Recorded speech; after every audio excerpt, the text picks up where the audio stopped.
안녕하세요. 다육하우스입니다. 아이고 정말 밤에 비가 좀 쏟아졌습니다.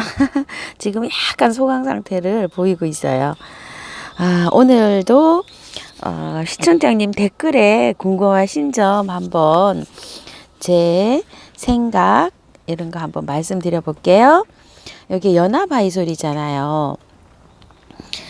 이 연화바이솔이 이렇게 핑크색으로 이렇게 바뀌면서 이렇게 누렇게 되면서 자꾸 죽는다고 이렇게 말씀을 하세요. 그런데 참 이 연화가 여름에는 이걸 방법이 없는 것 같아요. 이게 물음도 아닌데 이렇게 해서 가는 아이가 많아요.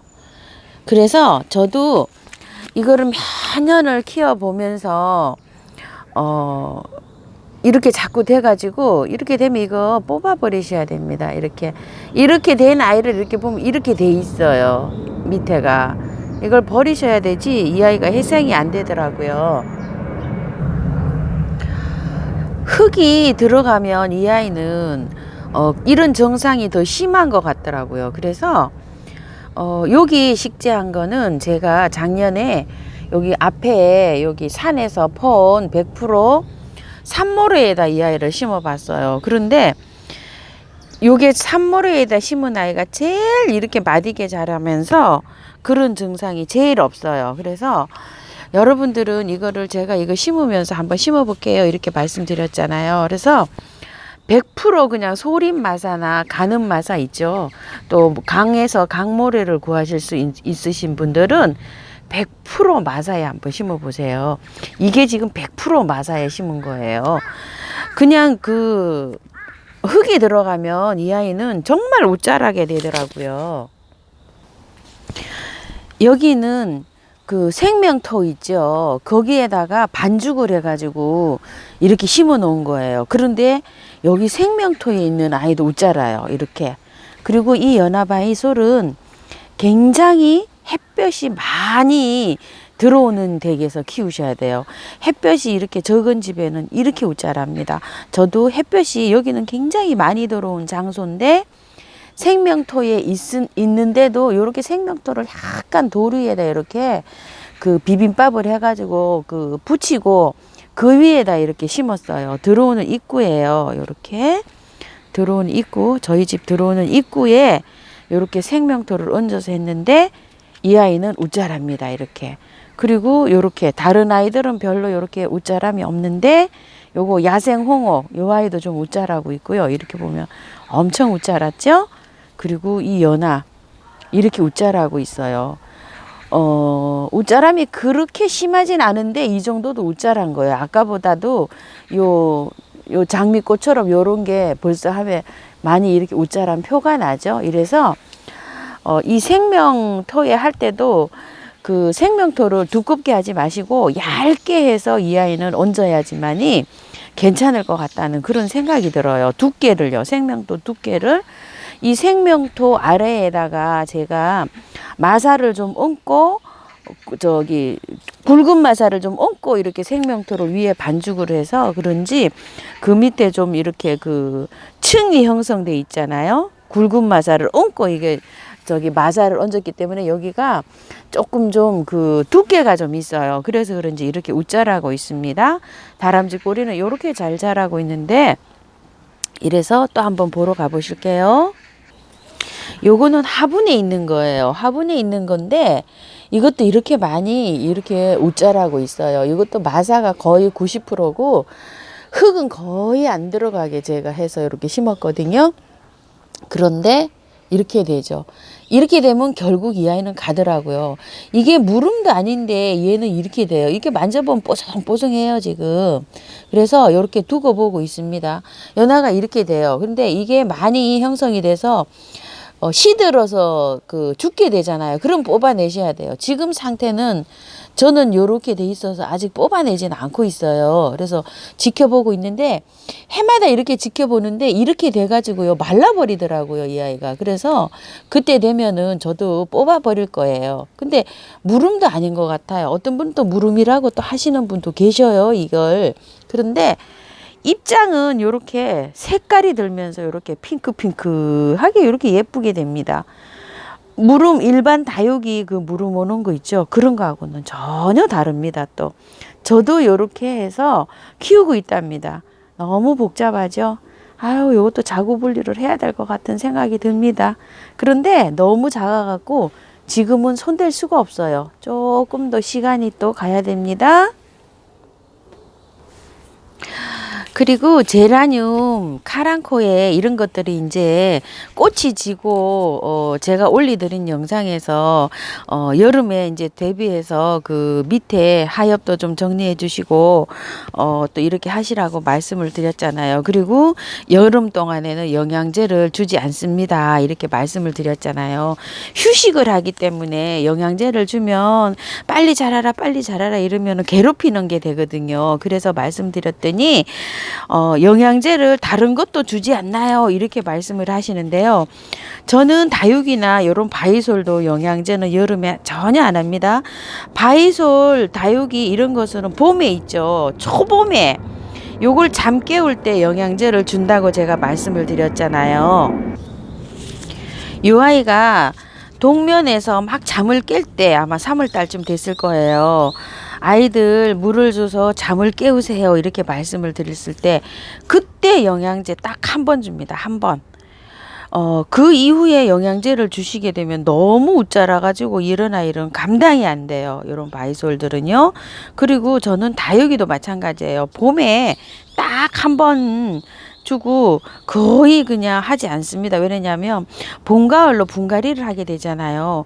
분갈이를 하게 되면 1년에 봄에 저는 1년에 한 번 뭐 1년도 더 돼서도 한 번 하고 이렇게 하는 편인데요. 다육이는 그렇게 분갈이를 할 때 분갈이 하고 나면 정말 몇 개월 동안은 그 저기가 필요가 없어요. 영양제가 너무 분갈이 한 자체로만도 너무너무 잘 자랍니다. 그래서 그렇게 한 아이는 분갈이를 전혀 하지 않고요. 이 아이 팍팍했었잖아요. 속가냈어요. 제가 속가내가지고 요렇게 또 다른 데다가 이렇게 많이 옮겼잖아요. 이렇게 많이 절반 정도 속가냈는데도 이렇게 빡빡해졌어요. 또 많이 빡빡해졌죠. 이렇게 이거 여름 지나고 나면 또 하나가 또 꽉 찹니다. 이렇게 헐렁하게 식재를 하셔야 됩니다. 제일 처음에 식재를 하실 때 그래도 아주 팍팍해집니다. 이 바이솔은요. 이것도 정말 봄에 헐렁하게 식재를 했었는데요. 이렇게 또 빡빡해지고 있죠. 바이솔은 정말 번식을 잘하기 때문에 헐렁하게 그렇게 식재를 해주세요. 그리고 이렇게 꽃이 피는 아이는 영양이 필요합니다. 그런데 이런 것도 영양을 주실 때는요. 분갈이 한지 얼마 안 된 아이는 한 달 정도 된 아이는 영양제를 주실 필요가 없어요. 왜냐하면 그 흙에 영양이 너무 많이 들어 있어요. 그래서 영양을 안 줘도 잘 자랍니다. 그런데 가령 예를 들어서 집에서 분갈이 한 지가 야생화는 보통 분갈이 해 놓으시면 야생화 분갈이는 마사를 50% 이상을 해서 저는 하고 있는 편이에요. 한 60 정도를 넣고 있어요. 마사를요. 그렇게 해서 분갈이를 해 놓으면 이 아이들은 분갈이를 한 2년 정도 안 합니다. 저는 한 3년에 한 번씩 해주는 것들도 있어요. 뿌리를 마사에다 이렇게 하면은 잘 내려요. 튼튼하게. 그렇기 때문에 위에다가 물을 줄 때나 위에다가 영양을 따로 하고 있거든요.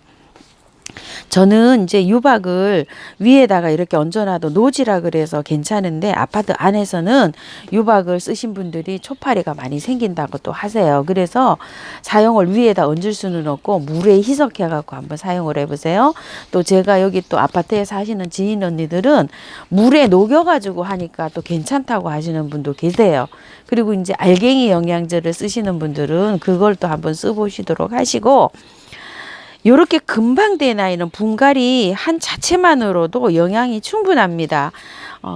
요런 아이들 뭐 영양 한 달 내내 할 저기는 없어요. 그런데 요거는 지금 제가 요거 청아지 소니는 가져온 지가 벌써 한 3개월째예요. 요거 해온 지가 3개월이 뭐예요? 한 4개월 된 것 같아요. 이런 아이는 밑에 이제 뿌리가 완전하게 저기가 됐어요. 그렇기 때문에 꽃이 이렇게 지금 이제 막 또 안에서 또 이렇게 올라오고 있잖아요. 요렇게 된 거를 벌써 하면 3번 잘랐어요. 제가 여기 하면 이렇게 되면 여기 자른 게 많거든요. 여기 하면 2번째 나온 거고 요게 3번째 벌써 하면 꽃이 나와서 피었어요. 그래서 이렇게 오래된 아이는 꽃을 피기 위해서 영양이 필요합니다. 영양이 이런 아이들은 영양을 안 주면 꽃대를 안 올려요. 그렇기 때문에 이런 아이는 한 달에 한 번씩 영양을 주셔야 됩니다. 이제 이해가 가시나요? 영양제 주는 게요. 처음에 한 건 아니고 꽃을 막 지속적으로 해서 올리는 아이들, 이런 아이들은 영양을 해 주셔야 됩니다. 이게 개발이잖아요. 제가 3월 4일 날 이걸 선물을 받았어요. 그래서 지금까지도 이렇게 꽃을 피우고 있는데 꽃을 지속적으로 이렇게 피울 때, 이럴 때는 영양이 필요합니다. 그래서 저도 이 아이를 유박물도 먹이고 마늘물도 먹이고, 유박물 한번 이거 꽃 가지고 와서 처음에 유박물 연하게 해서 한번 먹이고 물 한번 먹이고, 그 다음에 마늘 껍질 삭힌 물 한번 먹이고 물 한번 먹이고, 마늘 껍질 삭힌 물 한번 먹이고 물 한번 먹이고, 이렇게 열흘 간격으로 물을 주면서 이런 식으로 관리를 했더니 지금 3개월 넘게 꽃이 이렇게 피고 있어요. 지속적으로 꽃을 피우는 아이들은 영양이 필요합니다. 영양을 안 주면 이 아이들이 금방 집니다. 한 달 정도에. 이렇게 연속으로 계속 오랫동안 유지를 하기 위해서는 영양이 좀 필요합니다. 그러니까 영양을 주는 것도 그냥 아무 데나 주는 게 아니고요. 그 아이 성격을 잘 파악하셔가지고 영양제를 주셔야 됩니다. 까다롭죠? 어렵습니다. 그리고 요거 개발선인장, 제가 요거를 분갈이를 이제 처음 집에서 키우시는 분들은 가을에 하시지 마시고, 그런데 요렇게 사가지고 온 거는 이게 정말 스펀지 같아요. 이거 해야 됩니다. 이거 안 하면 여름에 뿌리가 다 녹아요. 그렇기 때문에 어렵더라도, 이게 힘들더라도, 관리하기 힘들어도 분갈이를 해야 되거든요. 그런데 이 영상을 보시는 분들은 지금 오늘 물을 주세요. 물을 주시고 최하 한 3일 정도 지나서 물이 쫙 빠지고 여기에 물을 올린 다음에 분갈이를 하셔야지 이 아이가 관리하기가 쉬워요. 물 올림을 일단 하셔야 되거든요. 영양제 이런 거 이제 그만 주시고요. 안 주셔도 됩니다. 이제 분갈이 하려면은 이렇게 물 올림을 해야 되니까 물을 주세요. 오늘 그러면 제가 한 3일 있다가 영상을 한번 올려드리겠습니다. 분갈이 영상을요. 상토, 용토 구별 해달라고 계속, 그런데 제가 영상에도 올려드린 게 좀 있는데요.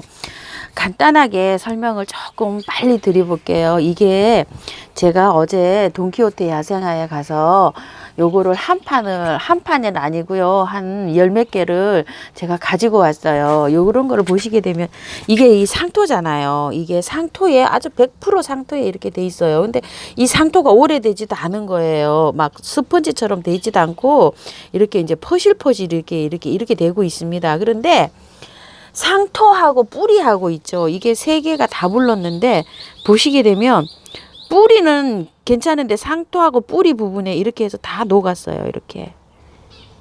이 상토가 발효가 되면서 이것 좀 보세요. 여기 여기 뿌리하고 여기하고 목대에 이렇게 올라가는 데가 이렇게 다 물러버리잖아요. 이렇게 물러버려요. 이 상토가 처음에 이렇게 되면서 뿌리가 이제 녹아 들어가요. 그런데 이 상토는 여러분들이 고춘모, 오이모종 이런 거 막 봄에 파종해가지고 막 나올 때 있죠. 속성으로 하면 잘 자랍니다. 거기에 쓰면. 근데 거기 주 성분이 코코피드라고 코코넛 그 껍질을 갈아가지고 만드는 거예요. 그래서 그 아이는 3개월이 있으면 부패를 시작해요. 썩기 시작한다는 얘기죠. 그렇게 되면 이 식물들이 같이 썩어요. 가스가 나와서. 부패를 하면 가스가 나와서 그 뿌리가 같이 그냥 녹아버려요. 그 흙 속에서. 그래서 여러분들이 그 꽃을 사갖고 와서 분갈이를 안 하면 여름에 죽는 이유가 그래서 많이 죽습니다. 그래서 저도 이 아이를 어저께 데리고 와가지고요. 물에 다 씻었어요. 제가 뽑아가지고. 이렇게 흙 털기가 곤란한 아이 있죠. 이런 아이는 뿌리 정리하기가 좀 어렵잖아요. 그렇게 어려운 아이는 물을 이렇게 떠놓고서요, 뽑아 가지고 어느 정도 상토를 털고 난 다음에 물에 이렇게 흔드세요. 그러면은 깔끔하게 이렇게, 가령 예를 들어서 이걸 여기다 이렇게 흔들면 깔끔하게 이렇게 틀립니다. 이렇게 해서 심으셔야 돼요. 풍노초 같은 것도 한 예를 들어서 제가 요거를 누래 썼잖아요. 어제 그제 이틀 전에 마늘물을 연하게 먹이고서 지금 그 입장을 다 이렇게 다듬어 놨어요. 마늘물 좀 먹이고 요 아이를 좀 온기를 체력을 좀 길러서 분갈이를 하려고요. 요거를 분갈이 하실 때 흙을 어느 정도 트시고 요 아이도 뿌리를 깔끔하게 털어야 되잖아요. 그럴 때는 물에다 이렇게 흔드세요. 그러면 요게 뿌리가 깔끔하게 털립니다. 요거를 그 상태가 굉장히 막 절반이 떡잎이 져 있었잖아요. 그래가지고서 요렇게 두 포트를 지금 데리고 왔었잖아요. 요 아이는 안 먹였어요. 근데 입장이 좀 약간 다르지요. 요 아이는 마늘물을 좀 먹였고, 요 아이는 요렇게 있어서 아직 잎이요. 물고파 하지요. 여기 다르지요. 요 아이는 안 먹이고 요 아이는 먹였어요. 요 아이는 체력을 보강해야 될 것 같아서 어저께 제가 요렇게 해서 이제 그 방그늘에다 두고 요걸 분갈이 전에 요렇게 해서 이제 체력을 요렇게 키우고 있습니다. 너무 안 좋은 아이는 체력을 약간 키워서 분갈이를 하실 필요도 있습니다. 그래서 요거를 어저께 밤중에 제가 아이고 모기에 아주 그냥 습격을 받아가면서 요렇게 해서 분갈이를 요렇게 했답니다. 일단 뭐 살지 어떨지는 모르지만 뿌리가 건강했어요. 그래서 요거를 그냥 주셔가지고 제가 요렇게 가지고 와서 밤에 요렇게 해서 분갈이를 했답니다. 그리고 상토는 그렇고요. 용토는 피트모스라 그래가지고 부엽토 있죠. 캐나다 이런 쪽, 유럽 쪽에서 많이 쓰는 이런 분갈이 용토인데요. 피트모스 함량이 많이 들어가지고 주성분이 한 60, 70%가 그 외에 다른 게 많이 들어있어요. 상토는 코코피트가 주로 주성분을 이루고 있고, 용토는 피트모스가 주성분으로 되어 있는데 가격이 상토보다 비싸요. 거의 배 정도 비싸요. 그런데 여러분들이 사실 때 뭐 무슨 용토, 원예용 용토, 무슨 용토 이렇게 되어 있는 게 있고, 이름이 무슨 상토 이렇게 되어 있는 게 있어요. 그러니까 상토라고 되어 있는 걸 쓰시지 마시고 용토로 된 걸 쓰세요. 피트모스 함량이 많이 된 거. 그거는 한 2년 정도 간답니다. 썩지 않고. 그리고 저는 마당이나 시골에 계시고 밭흙을 구하실 수 있는 분들은 그냥 노지에 이런 밭흙 있죠. 이 밭흙을 쓰시는 게 제일 좋다고 생각합니다. 저는 그냥 그 밭흙을 그냥 이렇게 해서 씁니다. 그리고 이 밭흙을 쓰면 벌레가 생기지 않나요? 이렇게 여쭤보시는데요. 정 불안하시면 여러분 유튜브에서 많이 하시는 거, 돈도 안 들어가는 거 있잖아요. 가스불에다 팔팔 물 끓여가지고 위에 줄줄줄줄 뿌려가지고 그렇게 해서 쓰세요. 저는 뭐 그렇게까지 안 와도 EM 있잖아요. EM을 이 밭에 흙에 쓸 거를 산모래도 이렇게 다라이에다 퍼다 놓고요. 엄청 좋죠, 산모래. 이 퍼다 놓고 여기다가 EM을 좀 희석을 해서 조금 세게 희석합니다. 이런 식물에 치는 건 1000대 1인데 이거는 한 500대 1 이 정도로 해서 그냥 술술술 뿌려 놓습니다. 여기에다가요. 그리고 이거는 제가 재활용 화분에서 나온 거예요. 이렇게 바이솔도 심고 뭐 이렇게 해갖고 하다 보면 이제 요번에 여러분들 이거 나눔 드리고 나온 재활용인데 한번 보세요. 이렇게. 전부 다 이게 저기죠. 막 마사로 이렇게 돼 있잖아요. 이렇게 되면 제가 여기 이런 빗자루는 좀 죄송합니다. 이렇게 해가지고 여기 마당에다 이렇게 부어 놓고요. 여기다가 EM을 갖다가 저도 막 이렇게 술술술술 부어가지고 이렇게 해서 소독을 합니다. 이렇게 놨다 이 흙을 다시 씁니다. 저는. 아파트에서 재활용 이렇게 나온 거를 다 버리시려면 여러분들 버리는 것도 어렵잖아요. 그러니까 이거를 쓰세요. EM도 없으시고 이러면 물 팔팔 끓여서 그냥 소독하셔요. 줄줄줄줄 부어서 그렇게 소독하셔갖고 이거를 쓰셨으면 좋겠습니다. 아, 그리고요, 깍지벌레에 그 하얀 조그만한 벌레가 막 이렇게 생긴다고 하시는데, 제가 그 댓글란에 봤을 때는 깍지벌레인 것 같아요. 그렇게 깍지벌레가 생기면 조그만한 벌레가 또 꼬물, 알같이 그런 게 생겼다가 또 꼬물꼬물 기어 다닙니다. 지금 깍지벌레가, 다른 분도 깍지벌레가 많이 생긴다고 하시는 분이 계셔요. 그런데 그 깍지벌레가 한번 생기기 시작하면은 진짜 막 생깁니다. 그 주위로.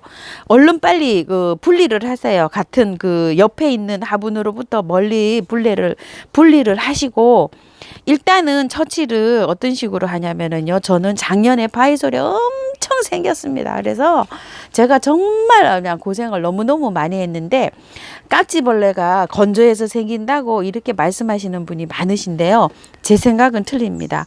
왜 그러냐면 건조한 게 아니라요, 여기 능견 바이솔이 작년에 비를, 그 장마를 이걸 다 맞고 이게 견딘 아이거든요. 이 아이가, 이 아이한테도 깍지가 생겼고요. 열이 이렇게 비를 그냥 다 맞고 있는 이런 깍지벌레한테도 생겼어요. 그런 거 보면 건조해서 생기는 게 아니죠. 깍지가 장맛비를 계속 맞고 있었는데도 생겼으니까요. 겨울에 뭐 이렇게 건조하면 뭐 생긴다 이런데, 저는 그래서 경험을 해봤기 때문에 건조해서 생기는 건 아니라고 생각을 합니다. 그래서 깍지벌레가 일단 생기면 깍지약을 쳐주셔야 돼요. 깍지약을 기본적으로 그 농약사에 가시면 기본적으로 이제 하초를 키우시면 갖춰야 하실 게 살균제, 살충제, 깍지벌레약, 그 다음에 곰팡이균 오는 거 있죠. 곰팡이균, 그 다음에 깍지벌레약, 이렇게 기본적으로 5가지는 갖춰야 된다고 저는 생각을 합니다. 작년까지만 해도 제가 무름병 약을 있는 줄을 몰라서 사용을 안 했어요. 그런데 무름병 약이 있더라고요. 보니까 무름에 치는 약이 따로 있더라고요. 그래서 올해 제가 그걸 사왔습니다. 그렇게 무름병 약을 챙겨서 한번 쳐보시고요. 깍지벌레 약도 비싸지도 않아요. 10,000원 안쪽이에요. 7,000원짜리도 있고, 용량이 좀 큰 거는 15,000원짜리도 있고, 뭐 그 정도 선이더라고요. 그래서 그 깍지벌레 약을 어렵더라도 사서 치시길 바라겠고요. 일단 급하게 작년에 제가 한 방법은요, 퐁퐁이죠. 트리오도 순한 게 있고 조금 좀 독한 게 있고 이렇잖아요. 근데 일반 노란 딱지, 그 제일 저렴한 거, 옛날에 쓰던 거 있죠. 노란 거, 하얀 것도 있고 노란 병도 있잖아요. 그 노란 병이 제일 잘 센 것 같더라고요. 그거를 좀 진하게, 깍지벌레가 일단 생기면 좀 진하게 1리터 우리가 물병 기준으로 해서 5번 정도, 1번, 2번, 3번, 4번, 5번 정도 이렇게 펌핑을 하셔가지고 희석을 잘 하셔가지고 스프레이 뿌려가지고 그 생긴 애한테 뿌리세요. 뿌리고 그 밑에 흙에 꼭 그게 들어있어요. 그게 저기가 깍지가. 그래서 저는 작년에 잠수를 시켰습니다. 다라에다가 그 물을 넣고서 그 화분 채로 그냥 잠수를 시켜놨어요. 1시간 정도. 그러니까 그 깍지가 죽더라고요. 근데 어떤 분들은 뭐 보니까 30분 정도만 해도 된다 이랬는데, 저는 불안해서 그냥 1시간에서 3시간 정도 그냥 푹 담가놨습니다. 바이솔을 제가 화분 채로 담갔어요. 이 그릇에다가요, 퐁퐁을 풀고서 이거 있죠, 이거 화분채로, 이 바이솔 화분채로 제가 이 바이솔이 푹 잠기게끔 그냥 완전히 잠수를 시켜 놨었어요. 그러니까 효과가 더 좋더라고요, 뿌리기보다는. 그런데 나비수국은 그 저기가 있잖아요, 목대가 있잖아요. 그래서 제가 그 화분은 조금 좀 넉넉하게 풀으셔갖고 화분은 물에다 푹 잠그고 위에는 퐁퐁물을 뿌려주시고, 일단 이렇게 해서 응급조치를 해보세요. 그래서 가지고 잘 퇴치가 되면은 좋은데, 만약에 그래도 퇴치가 안 될 시에는 농약을 한번 뿌리시기 바랄게요. 그 정도 생긴 거는 제가 퇴치가 되리라고 생각을 합니다. 위에는 한 10분 간격으로 한 3번 정도 뿌려주세요. 꽃에서는. 그렇게 하시고 그냥 1시간 정도 물에 푹 담가 놨다가 꺼내시고 나서 샤워를 싹 시켜주세요. 위에서부터 아래 흙에 그 퐁퐁물이 쭉 해서 나갈 수 있도록. 조금 불안하시면 한 3시간 정도 담가 놓으세요. 그런 식으로 하셔서 하시기 바랄게요. 와, 영상이 너무 길어졌어요. 긴 영상 시청해 주셔서 감사합니다. 다육하우스였습니다.